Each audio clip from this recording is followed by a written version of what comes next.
Resilience in my mind is really about how do you bounce back from failure? How do you take it? How do you handle disappointment? And teaching our students that skill set, I think, is just so important. And that's learned at home too. Beth, thank you so much for joining us on This is Purdue, the official university podcast. We're going to dive into a topic that impacts all students today, and that's well-being. So you are Purdue's Vice Provost for Student Life.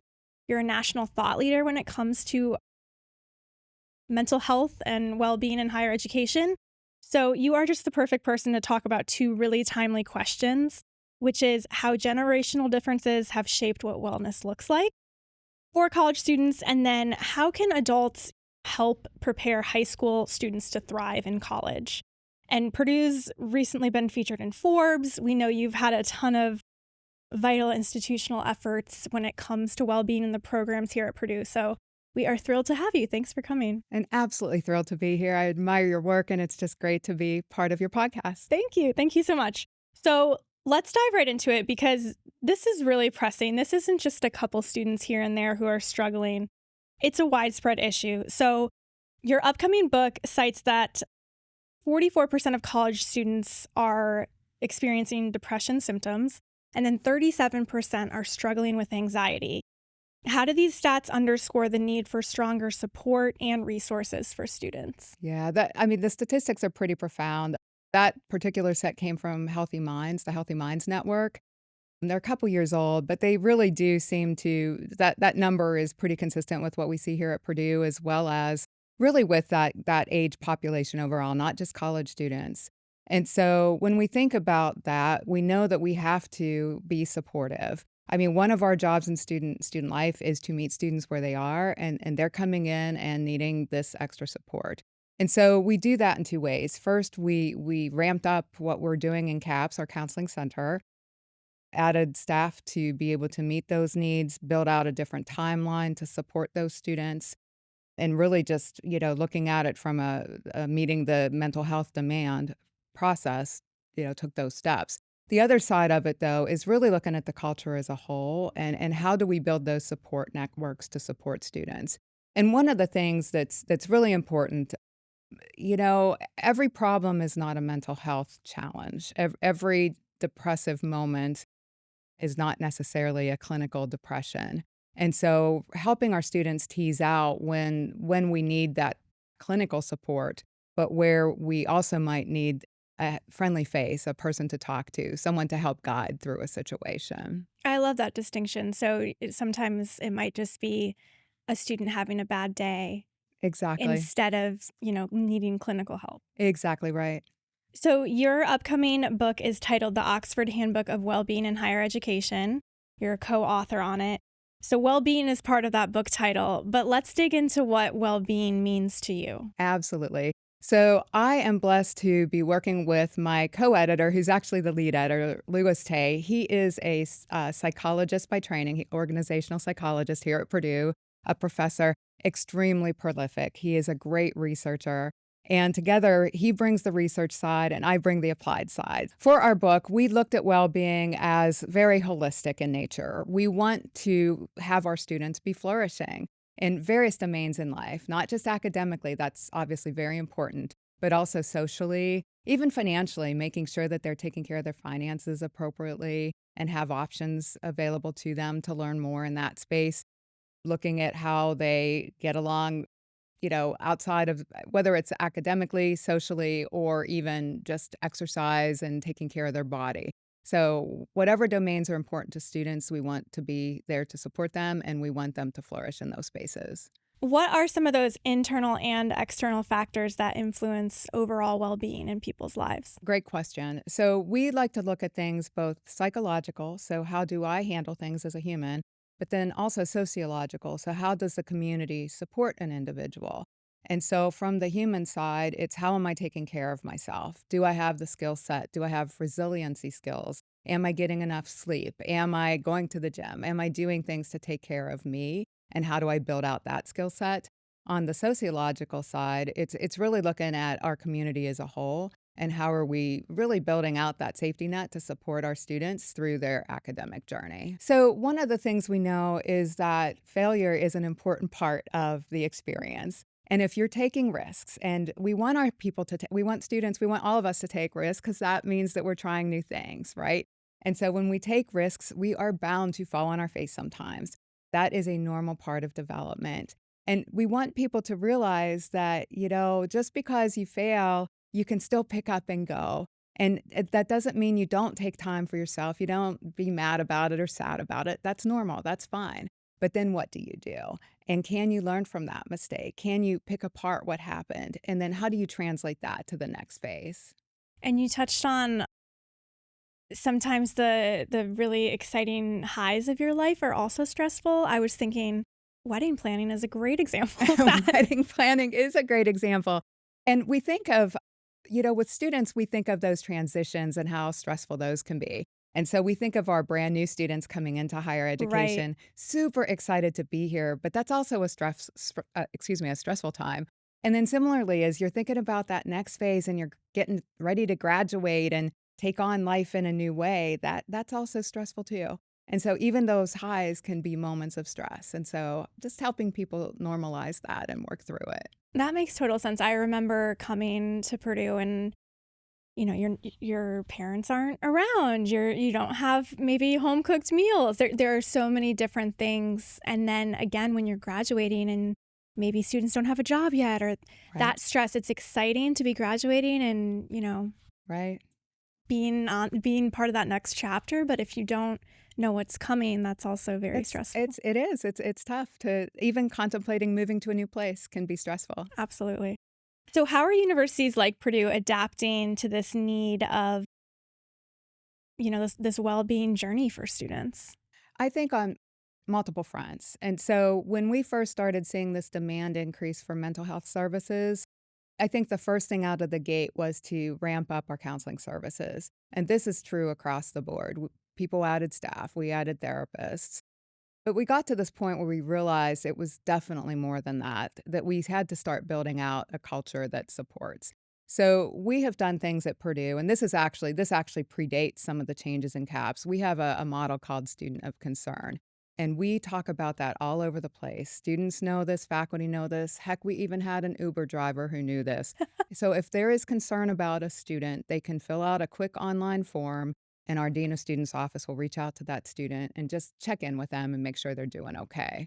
And so that is one, part of our safety network that we build in to be supportive. So we do things like that. We have the therapy services, but we're also looking at ways to help students help each other. So peer networks are crucial. Candidly, students would rather hear from each other than from me. And so how do we tap into their natural curiosity and their energy in this space? And so several examples include we have a group called the Mental Health Action Week. It's a student organization now, but that model was actually started by our student government several years ago. And it's just a time to celebrate understanding about mental health, making sure people are aware of resources, but also doing some fun things just for stress busters and to make things a little bit easier.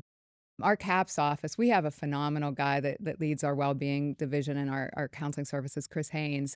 He started a CAPS ambassador program, and these are students who understand the services offered in CAPS, can talk about mental health. They're absolutely not therapists, they're students, but they just help their fellow students recognize what's available to them. And he just interviewed or had the call out for the next season's ambassadors and had 80 students interested in the role. Wow. So students are very, very interested in this. From all of your experiences in higher ed, and even you said that your children are millennials, Mhm. how is this conversation surrounding well-being different across the generations, from millennials to Gen Z and now Gen Alpha coming up?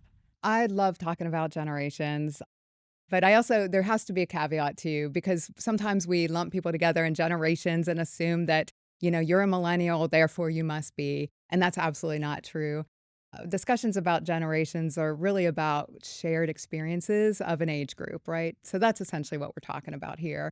But when we look back, my career's been over 30 years in higher education. And I remember as a very early career person, the beginning of the millennials coming in.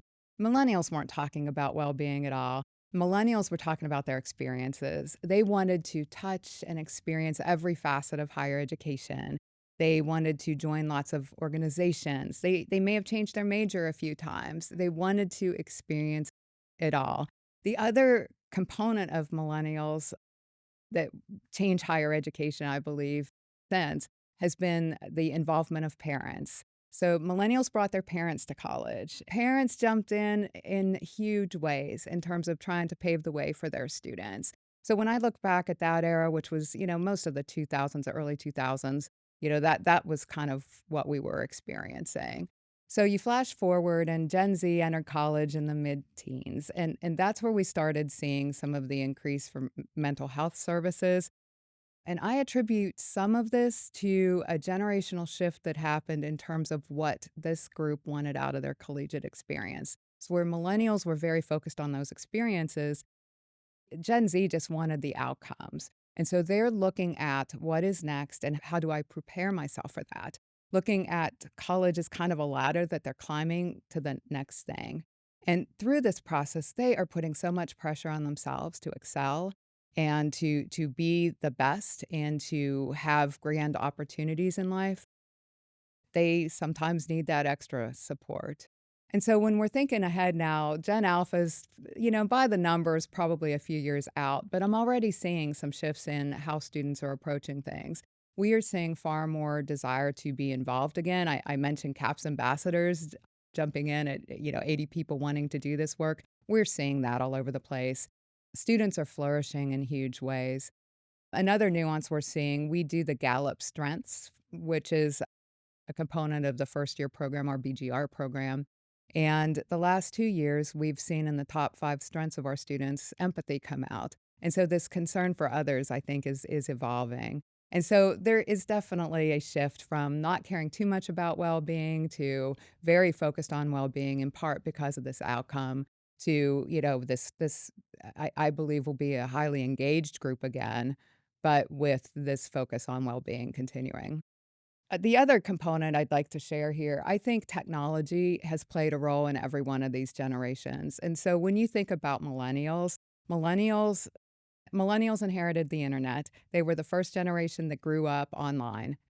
But they were doing this from dial-up modems at home as Yep. children, not from the internet in their pocket, which is what Gen Z brings to the table. They have the smartphone, they can access the internet at all times. Social media has become prevalent, and so they're engaged in that space considerably. And for the alphas coming in next, AI is going to be the big technology shift, and I suspect that that will transform how they expect their experiences to be, but also how we do our work to support them. Absolutely. That's all so interesting. Going back to Gen Z too, and I know when we talked earlier, you had said they want everything to be linear, and that's not Yes. how life is. Like, Yes. there's going to be things that don't work out their way, Right. right? Do you think that social media had an impact on that? Like, they're seeing these people with these quote unquote perfect lives, or they're on Yeah. Instagram and they see all these glossy, incredible things, and they think that everyone can have that, or they specifically can have access to that? I think social media absolutely plays a role here. And, there's a lot of different research. In fact, we have a chapter in our book about social media. It's kind of all over the place. I think for students who have healthy self-esteem and use online to explore new options, new ways of doing things, there is a healthy approach that works. I think for students who are using their tools to compare themselves, who may feel that they're left out or that they'll never excel, that can be a problem.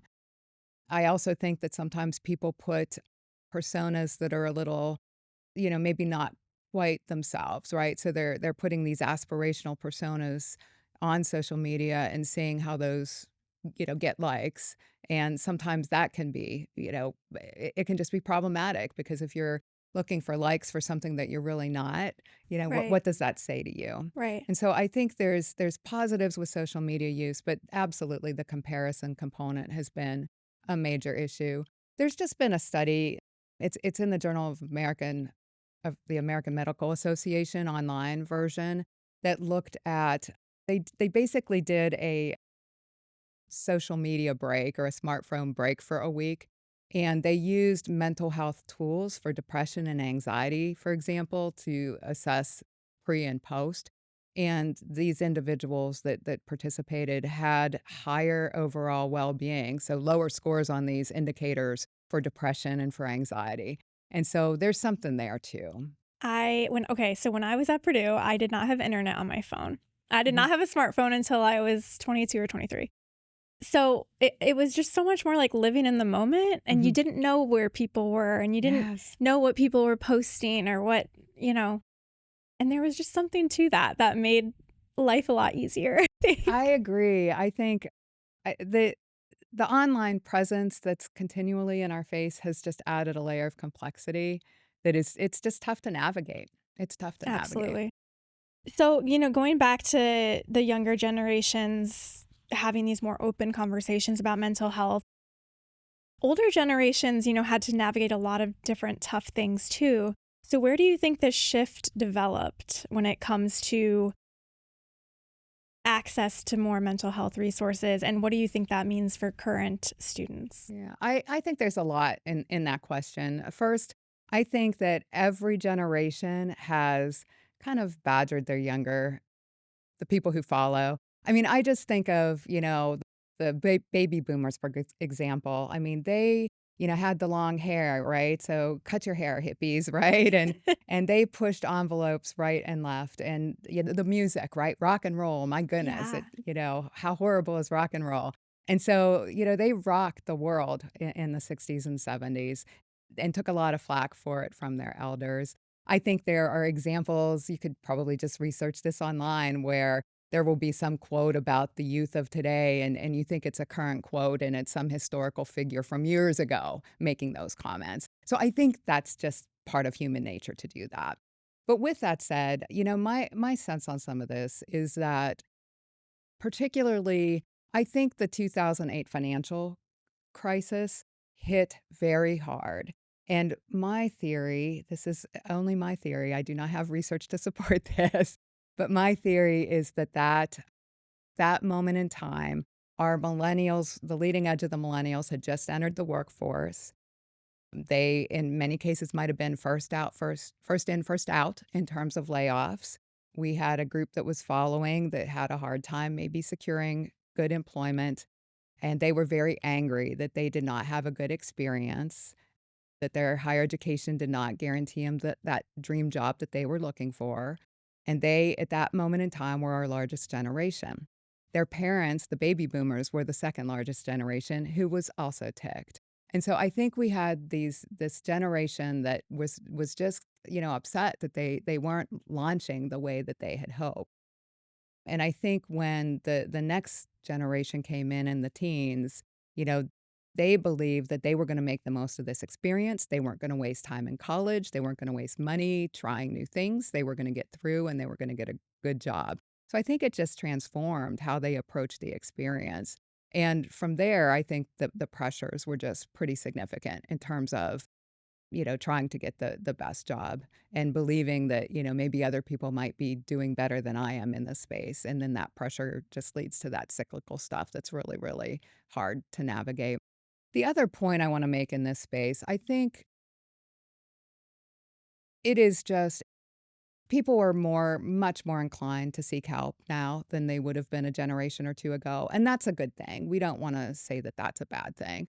And so I think that factors in. But I also think, and this is not belittling mental health at all, I think that somehow the language that's used becomes more encompassing than what is actually happening. So saying, I'm depressed and maybe filling out a survey that says I'm depressed may not be the same thing as being clinically depressed. Mhm. I think that we've just expanded language to broaden, these terms, these psychological terms to express our feelings as a whole. So that could be part of what's happening as well. Those are great points. It's something that I'm really interested in. I've listened to a couple podcasts about this and read articles, but obviously the pandemic has changed so many things. So what are some of those educational and social challenges that are unique to Gen Z and Gen Alpha? Yeah, I think the pandemic was a rough time for everybody. I look back at how we handled things at Purdue, which was just a monumental time for us in terms of staying open during this time period. One of the things that we did during that era, we were really worried about our new beginner students because they came in during the pandemic with the social restrictions, masking and social distancing. The events that we had might have had fewer people, or, sometimes we couldn't have events at all, depending where we were with the cycle of the disease itself.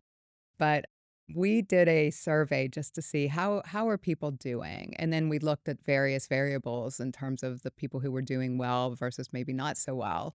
And one of the key things for students for belongingness was having more classes in person. Mm, And so that in-person instruction matters in terms of people finding their home and finding that belongingness. It is that community of learning that, a residential campus represents, and that's just such an important part of the fiber and really did make an impact, I think, on students. We hear a lot about learning loss, that we heard a lot about K-12 learning loss, where these children were trying to take classes from home, their parents were trying to help teach them, and, once school was back in session in kind of more normal ways, some of the test scores just weren't there. But we also saw what we would call social learning loss. And yes. so students coming into campus, with their last year in high school, maybe last couple years in high school, where they were socially distanced, where they weren't working with other people, where they didn't have to make hard decisions or argue over, with their friends, should we go here or there, and just negotiate things out. And we saw a real uptick in conflicts where people couldn't resolve conflicts. And, it feels like, in this era, we want our students to leave being able to, solve conflicts and bring people together and solve these huge problems. But, we're seeing cases where students couldn't ask their roommate to pick up their dirty clothes from the floor, right?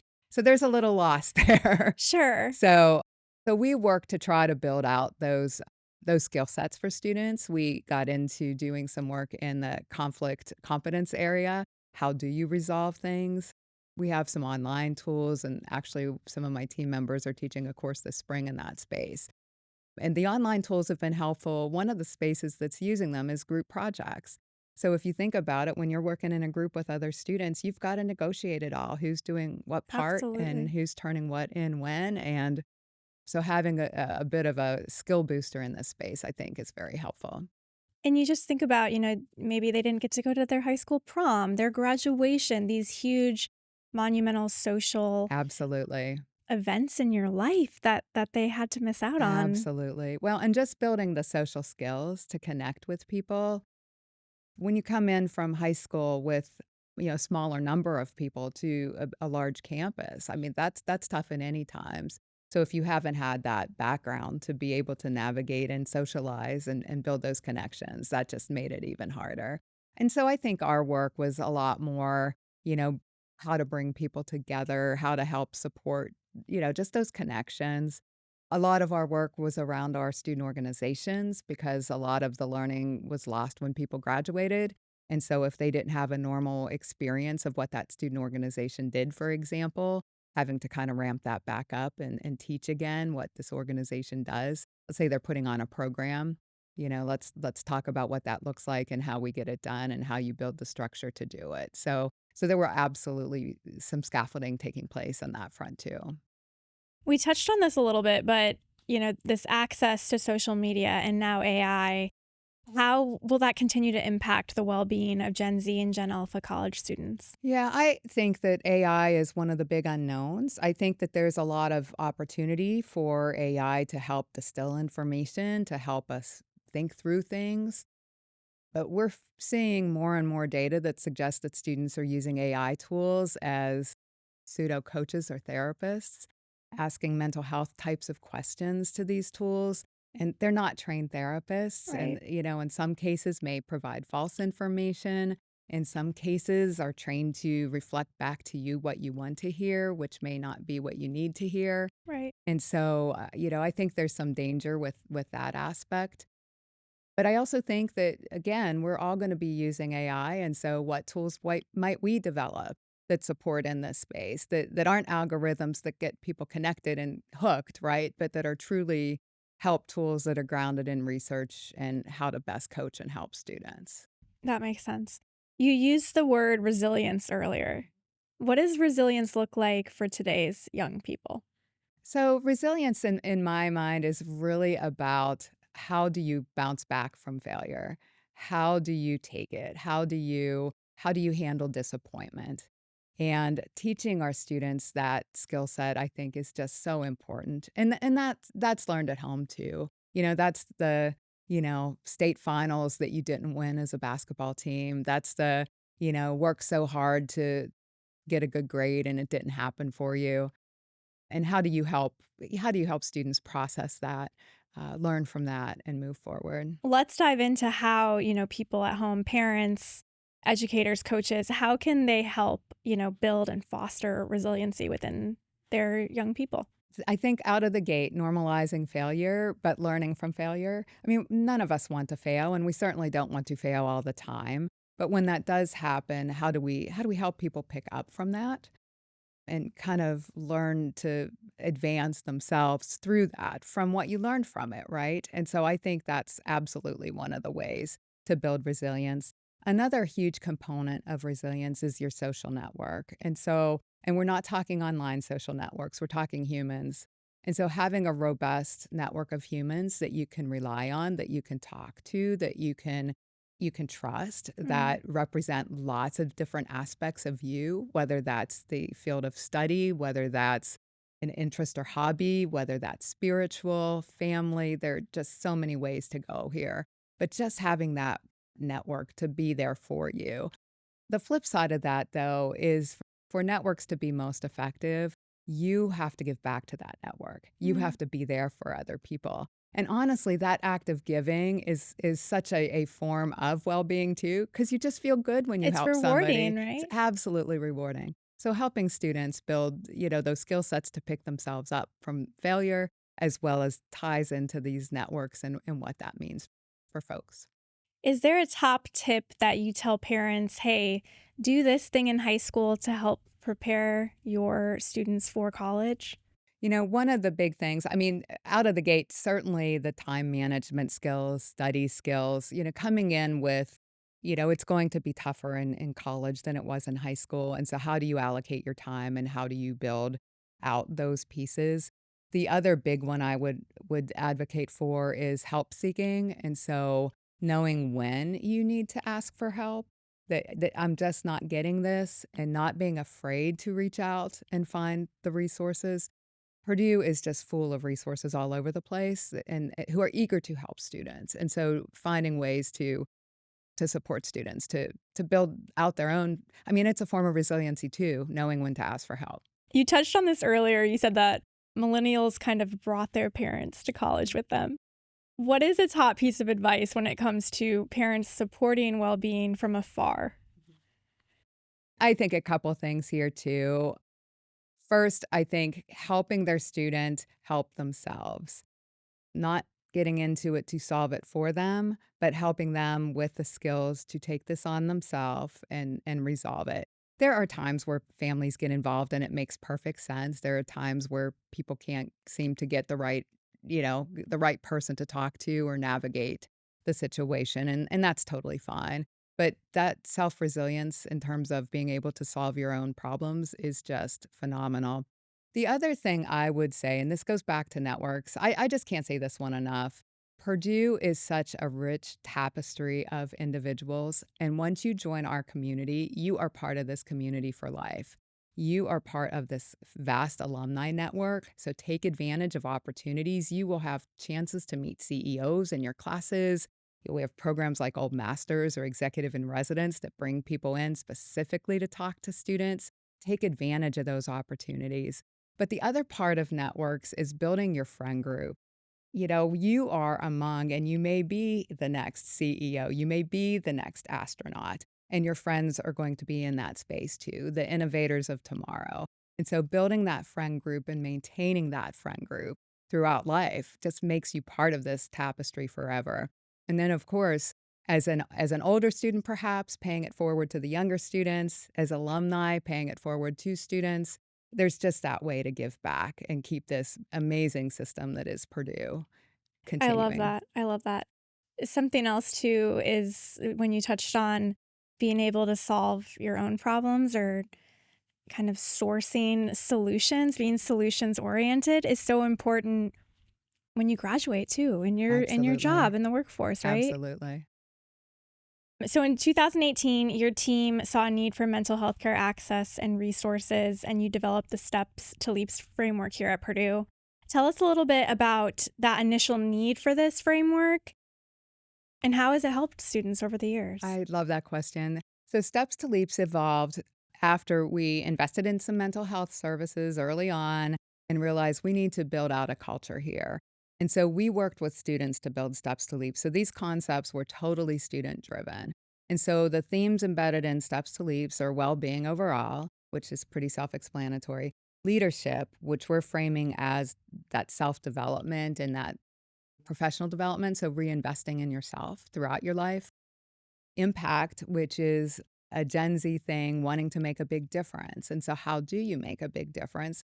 And recognizing that small differences matter too. Networks, which we've talked about a lot, being able to build that network and support that network.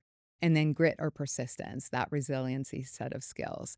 And so, out of the gate, we started by building some modules in the space. We tied with faculty who teach in these spaces and research in these spaces to bring their materials forward. We have done so much since. We have a student organization that is Steps Leaps oriented. We give annual Steps to Leaps awards.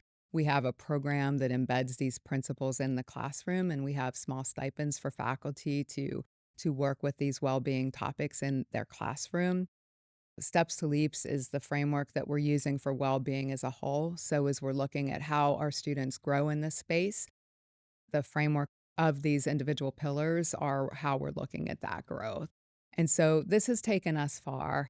We launched this in fall of 19 and had some of these online tools already set up and then hit the pandemic. So it was so fortuitous that we'd already thought through a lot of these things and had them available, but the model has just grown from there.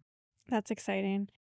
I mentioned the 2025 Forbes article at the beginning of this interview, and it said, Purdue is at the forefront of well being. So, what are a few of those key strategies and implementations that you and your team adopted that has made Purdue a true leader in this space? One of the things I think is so important is our president and his wife are so passionate about this topic, and that is crystal clear with how they're supportive. We had some investment into CAPS right out of the gate with President Chang, and Kay is super super supportive as a medical professional, as a doctor. She totally gets this and is supportive as well. And so I think that framing is really important if you're building an institutional culture. The top has to tie in and be supportive of it. I think other ways are just the reach that we have with embedding faculty. Everybody has a different lens through their work on the student experience, on how we understand well-being. And so what tools can you bring to the table? And we encourage people to do that across the campus as a whole. What does institutionalizing student well being mean? It means that we believe in this, and so that we have people across the board who are supporting the concept. It doesn't mean every single person has to do it and get it and do it, but it does mean that we have people who, from a faculty lens, how do we embed this from an academic side? It means our researchers who are doing well-being research are tied in, and we talk to them and try to understand from their learnings how to support students in new ways. It means the students taking the mantle as we have student organizations dedicated to this space. And so it's really kind of top to bottom. Yeah, everybody has a place in the space, and we just work together to make it a reality. When you think of the work that's being done right now in student well being, what motivates you and inspires you and kind of gets you excited about the future? Well, I am always excited by our students. They are a joy. Purdue students are brilliant. They are curious. They are, just wanting to learn and wanting to grow. And so that makes our job very, very easy to work with them. It's just phenomenal. I mentioned AI. I think AI is the new frontier for a lot of our work, and, how that works, how do we tackle our next set of challenges with these tools, I think is going to be important. I think it's going to be profound We were already playing with AI in some of our operational spaces. So, for example, our dining menus are driven partly through an AI model. We're playing around with student organizations and selecting a student organization. So, what orgs appeal to you as a student? How might this work? We're playing around with, our activity forms, of which there are thousands because our students are doing thousands of activities. And is there a way to sift through these to bring the ones to the top that might need a little more support and attention? So I think operationally, we're already playing in this space. I think the part that's going to be different, though, is that support piece and how are these tools being used to support students directly or through a moderated approach? They're already using social media and AI tools to engage, to learn, and kind of even as pseudo therapists. And so, are there ways to support them through this space, but in a obviously very ethical approach? There's just a lot here that's so new that we have Absolutely. to think through and make sure that we're managing very appropriately, but it is Absolutely. the new frontier, I believe. Well, Beth, this was so interesting. I could probably talk to you all day, but is there anything else that I missed that you want to tell our listeners and our viewers today? Well, I absolutely have to plug our book. So Louis Tay and I are co-editors of it is the Oxford University Press Handbook of Wellbeing in Higher Education. It will be released later this year. This book is unlike anything that's been produced thus far. It has 46 chapters reflecting tons of aspects of well-being on campus, about 130 contributors from all over the world. And so we are super excited to be launching this year. Amazing. Well, we can't thank you enough for joining us, and it was a pleasure talking to you. Likewise, thank you so very much.